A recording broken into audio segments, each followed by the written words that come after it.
God gave us His beloved Son to set us up for success. This is exemplified by the life of Abram, whom God renamed Abraham in Genesis 17:5. Abraham is a picture of all believers. He is the father of faith, or the first to believe in the gospel of Jesus. How can that be, you may wonder? Jesus was not yet born.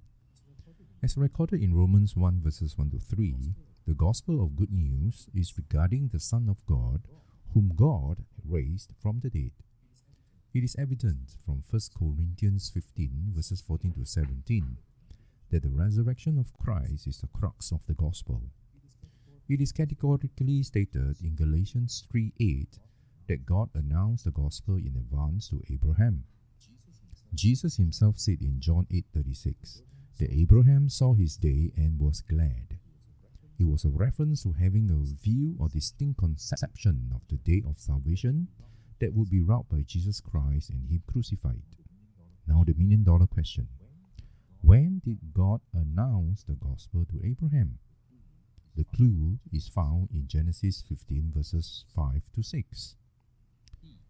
He, that means God, took him, Abram, outside and said, "Look up at the sky and count the stars, if indeed you can count them."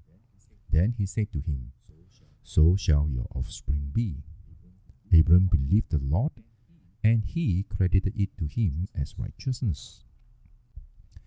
Then we see from Galatians 3:8 that the gospel is seen in the phrase, "All nations will be blessed through you." In other words, all nations shall be blessed by the seed or descendant of Abraham. Finally, we learn from Galatians 3:16 that the seed is Christ himself. In short, God told the story of the gospel with the stars, or better known as gospel in the stars. This notion has invited many heated debates. But when we look at the Hebrew word for count, it means to tell a story.